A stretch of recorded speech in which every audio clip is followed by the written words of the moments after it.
Hello everyone, आज हम पढ़ेंगे क्लास 4 का चैप्टर 7 दान का हिसाब। तो एक था राजा। राजा की लकदक कपड़े पहनकर यूं ही हजारों रुपए खर्च करते रहते थे। तो एक था राजा, राजा जी। जो राजा जी थे वो लकदक मतलब भारी महंगे कपड़े पहनकर यूं ही हजारों रुपए खर्च करते रहते थे।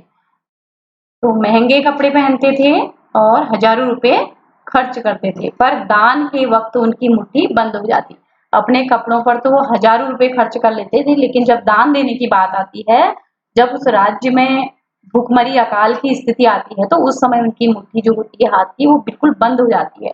तो राज्यसभा में एक से एक नामी लोग आते रहते हैं, जो प्रसिद्ध लोग हैं, जिन्हें प्रसिद्धि प्राप्त की है, ऐसे लोग आते रहते थे। लेकिन गरीब, दुखी, विद्वान, सज्जन, इनमें से कोई भी नहीं आता था।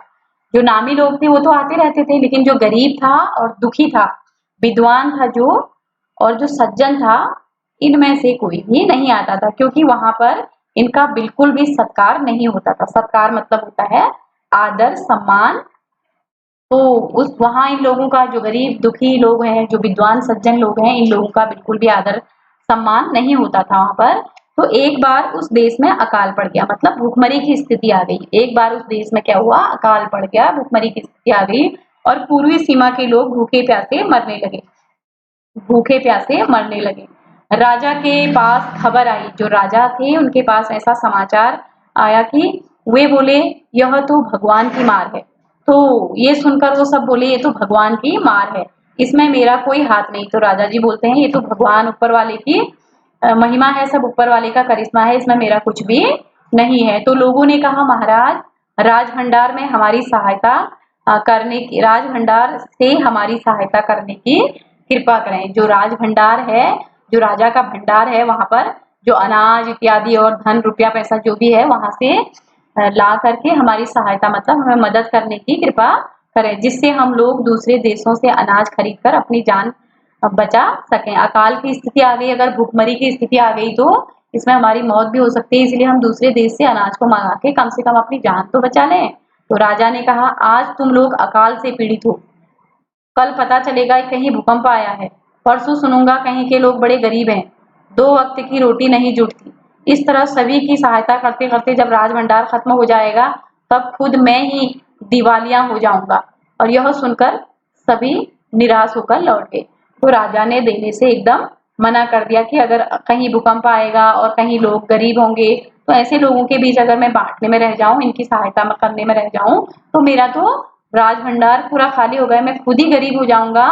इस पागलपन में मैं कहाँ कैसे जीऊंगा, ये सब वो बोलता है। तो इधर अकाल का प्रकोप फैलता ही जा रहा था। यहाँ अकाल का जो प्रकोप था वो फैलता ही जा रहा था, और ज्यादा भूखमरी बढ़ी जा रही थी। न जाने रोज कितने ही लोग भूख से मरने लगे।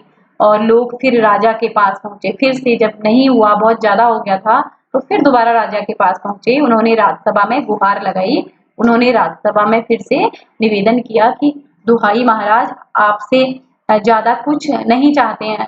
तो उनका सत्कार करते हुए कहा कि आपसे हम और ज्यादा कुछ भी नहीं चाहते हैं, सिर्फ 10,000 रुपये हमें दे दें, तो हम आधा पेट खाकर भी जिंदा रह जाएंगे। वो सिर्फ 10,000 की रकम मांग रहे थे, और आधा पेट खाकर भी हम जिंदा रह जाएंगे। पूरे गांव के लिए 10,000 की बात हो रही थी। तो राजा ने कहा, 10,000 रुपये भी क्या तुम्हें बहुत कम लग रहे हैं? और उतने कष्ट से जीवित रहकर लाभ ही क्या है? वो कह रहा कि अगर 10,000 रुपये देने पड़ रहे हैं, तो इसमें कष्ट आ रहा होगा उसको, तो इतने कष्ट से जीवित रहने से लाभ ही क्या होगा आखिर ऐसा?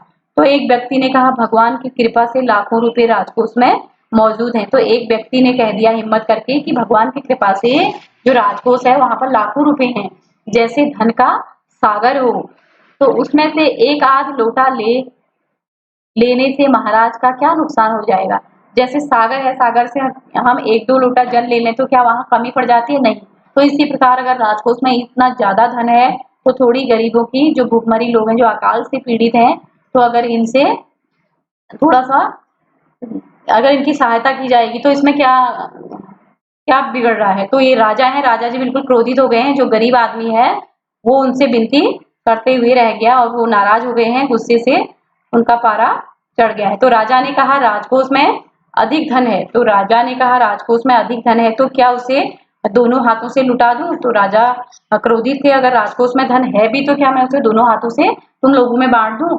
एक अन्य व्यक्ति ने कहा महल में प्रतिदिन हजारों रुपये इन सुगंधित वस्त्रों, मनोरंजन और महल की सजावट में खर्च होते हैं। तो बड़ी हिम्मत करके उन लोगों में से एक व्यक्ति ने कहा कि प्रतिदिन मतलब हर रोज हजारों रुपए के फूल होते हैं, जो जो सुगंधित वस्त्र होते हैं, फूल नहीं वस्त्र, उनमें जो इत्र छिड़का जाता है और मनोरंजन होता है महल में और सजावट में जो खर्च होते हैं, यदि इन रुपयों में से थोड़ा सा धन जो जरूरतमंद को मिल जाए तो इन दुखियों की जान बच जाएगी। तो एक कहता है कि वस्त्रों में, मनोरंजन में, महल की सजावट में जो रुपया पैसा खर्च हो रहा है, इससे अच्छा है कि वो पैसे का अगर जरूरतमंदों के बीच अगर वो बांटा जाए तो उनकी भी जान बच जाएगी।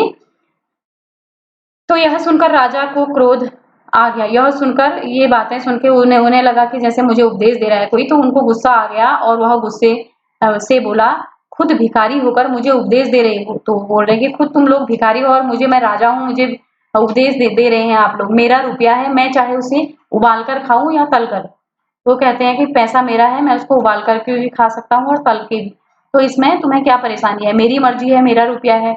तुम अगर इस तरह बकवास करोगे तो मुश्किल में पड़ जाओगे। बकवास मतलब फालतू की बातें। अगर तुम इस तरह फालतू की बातें करोगे तो अपने लिए समस्या और ज्यादा मोड़ ले लोगे। इसीलिए इसी वक्त तुम चुपचाप खिसक जाओ। तो इसी समय, इसी वक्त आप लोग यहाँ से चुपचाप बिल्कुल मुंह बंद करते हुए यहाँ से निकल जाओ, राजा का ही आदेश है। तो राजा का क्रोध देखकर लोग वहां से चले गए। तो राजा हंसते हुए बोला छोटे मुंह बड़ी बात, अगर 100-200 रुपए होते तो एक बार सोच भी सकता था।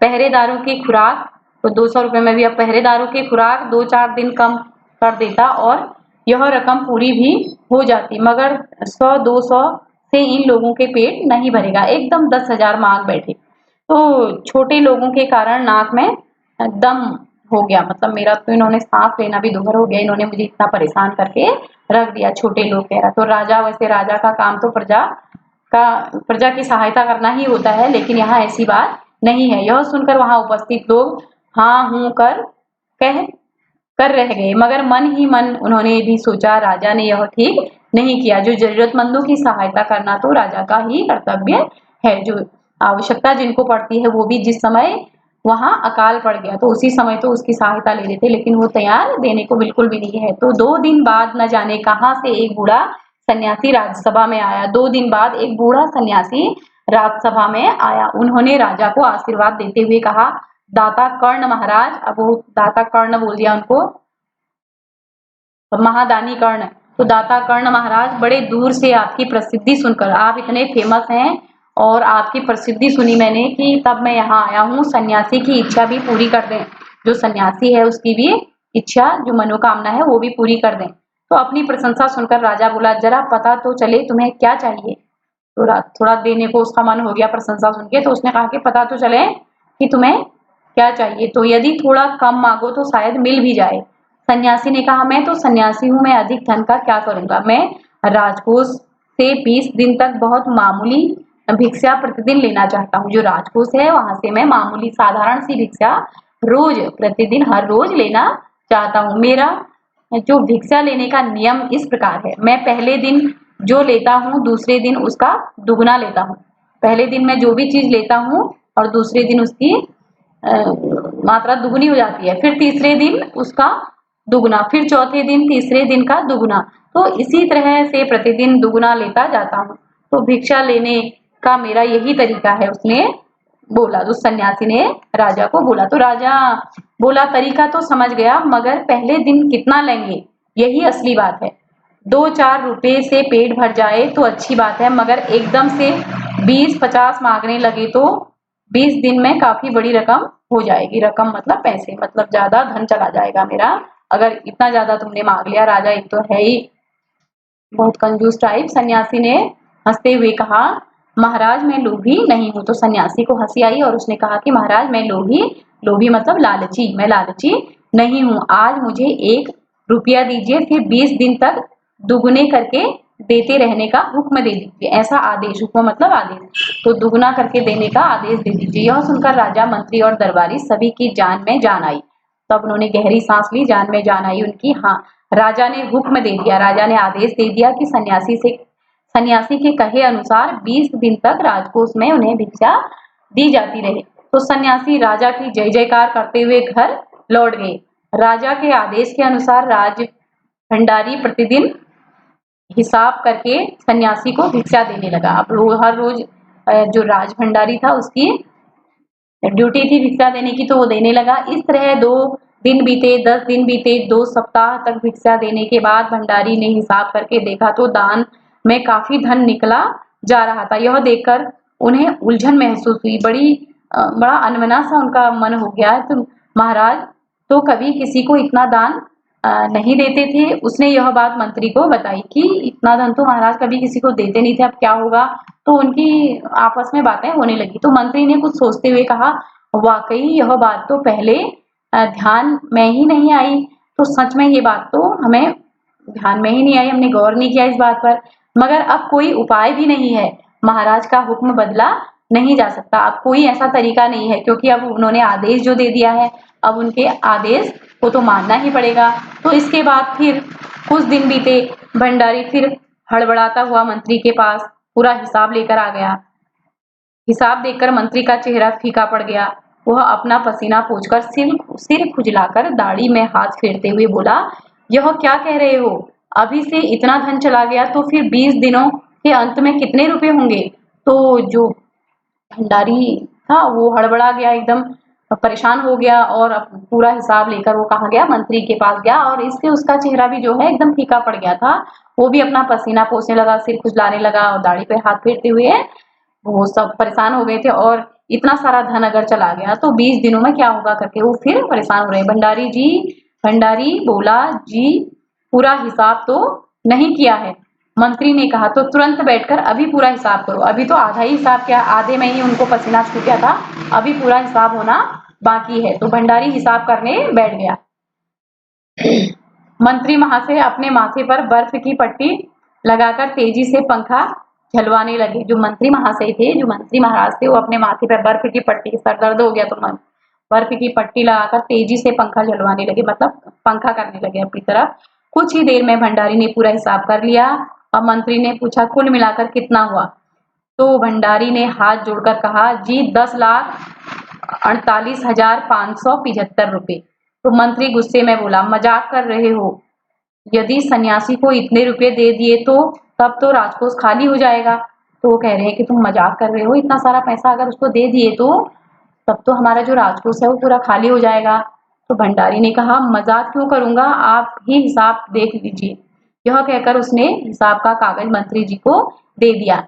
अब हिसाब देखकर मंत्री जी को चक्कर आ गया। जो मंत्री जी थे वो हिसाब देखकर उनको चक्कर आ गया। सभी उन्हें संभाल कर बड़ी मुश्किलों से राजा के पास ले गए। उनको संभाल कर मतलब राजा के पास ले गए। राजा ने पूछा, क्या बात है? मंत्री बोले, महाराज राजकोष खाली होने वाला है। राजा ने पूछा, वह कैसे? तो राजा ने कहा कि वह कैसे होने वाला है? मंत्री बोले, महाराज सन्यासी को आपने भिक्षा देने का हुक्म दिया था, जो सन्यासी को आपने भिक्षा देने का जो आदेश दिया था, मगर अब पता चला है कि उन्होंने इस तरह राजकोष से करीब 10 लाख रुपए झटकने का उपाय कर लिया है। अब धीरे धीरे करके दुगने के चक्कर में 10 लाख रुपए हमारे लेने के उपाय सोचे उन्होंने। तो राजा ने गुस्से से कहा, मैंने इतने रुपए देने का आदेश तो नहीं दिया था, फिर इतने रुपए क्यों दिए जा रहे हैं?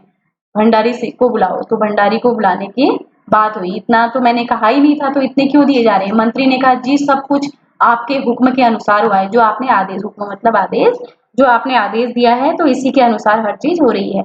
आप खुद ही दान का हिसाब देख लीजिए। आप ये जो दान का जो हिसाब बना रखा हुआ है, पहला दिन, दूसरा दिन, ये छठा, सातवां, आठवां, ऐसे पूरे जितने दिन का बना है, ये पूरा हिसाब बना के यहाँ पर कागज में ये राजा को दिखाया गया। तो आप खुद ही दान का हिसाब देख लीजिए। राजा ने उसे एक बार देखा, 2 बार देखा, इसके बाद वह बेहोश हो गया। राजा भी बेहोश हो गया उसको देख के। इतना उसने भी कभी सोचा नहीं था, वहां 10,000 दिए नहीं जा रहे थे, यहाँ 10 लाख की बात जो हो गई। तो काफी कोशिशों के बाद उनके होश में आ जाने पर लोग सन्यासी को बुलाने दौड़े। तब सन्यासी को बुलाया गया। सन्यासी के आते ही राजा रोते हुए उसके पैरों पर गिर पड़ा। जो राजा था वो रोने लग गया और उसके पैरों पर गिर पड़ा और बोला, दुहाई है सन्यासी महाराज, मुझे इस तरह जान माल से मत मारिए, मुझे ऐसे मेरे धन में इतनी हानि हो रही है, मुझे ऐसे जान माल से मत मारिए, जैसे भी हो एक समझौता करके मुझे वचन से मुक्त कर दीजिए। जो मैंने तुम्हें वचन दिया है मुझे इससे स्वतंत्र करिए, मुझे मुक्त करिए कि मैं इतने पैसे 10,48,575 रुपये देने में क्या हूँ, मैं असमर्थ हूँ। तो आपको अगर आपको 20 दिन तक भिक्षा दी जाए तो राजकोष तो मेरा क्या हो जाएगा, खाली हो जाएगा। फिर राजकाज कैसे चलेगा, जो राजकाज है वो कैसे चलेगा। तो सन्यासी ने गंभीर होकर कहा, इस राज्य में लोग अकाल से मर रहे हैं। तब उसने थोड़ा गंभीर मुद्रा बनाते हुए कहा कि इस राज्य में जो लोग हैं वो भुखमरी के कारण मर रहे हैं, मुझे उनके लिए केवल 50,000 रुपये चाहिए। उनको देने के लिए, उनके पेट भरने के लिए मेरे को 50,000 की जरूरत है। वह रुपया मिलते ही मैं समझूंगा मुझे मेरी पूरी भिक्षा मिल गई है। तो राजा ने कहा, परंतु उस दिन एक आदमी ने मुझसे कहा था कि लोगों के लिए 10,000 रुपये ही बहुत होंगे। सन्यासी ने कहा, मगर आज मैं कहता हूँ कि 50,000 से एक पैसा कम नहीं लूंगा। तो उस दिन अगर 10,000 दे दिए होते तो ऐसा नहीं होता। तो आज 50,000 मुझे इसकी आवश्यकता है। तो राजा गिड़गिड़ाया, तो अपने मन ही मन घुबड़ाने लगा, मंत्री भी गिड़गिड़ाने लगा, सभी गिड़गिड़ाए, मगर सन्यासी अपने वचन पर डटा रहा। उसने कहा, नहीं, जब मुझे 50,000 रुपये मिलेंगे तभी मैं जाऊंगा। आखिरकार लाचार होकर राजकोष से 50,000 रुपये सन्यासी को देने के बाद ही राजा की जान बची। जब सन्यासी को राजकोष से 50,000 रुपये दिए तभी राजा की जान बची। पूरे देश में खबर फैल गई कि अकाल के कारण राजकोष से 50,000 रुपये राहत में दिए गए, मतलब थोड़ा राहत मिली है वहां से। सभी ने कहा, हमारे महाराज कर्ण जैसे ही दानी हैं, जो हमारे महाराज हैं कर्ण जैसे दानी हैं। और सुकुमार राय ने यह लिखा हुआ है। अब कर्ण जैसे दानी कैसे बने, जब तक वहां सन्यासी नहीं आता तो कहाँ वो कर्ण जैसे दानी बनते। तो इस पार्ट के क्वेश्चन आंसर हम अगले भाग में करेंगे। Thank you.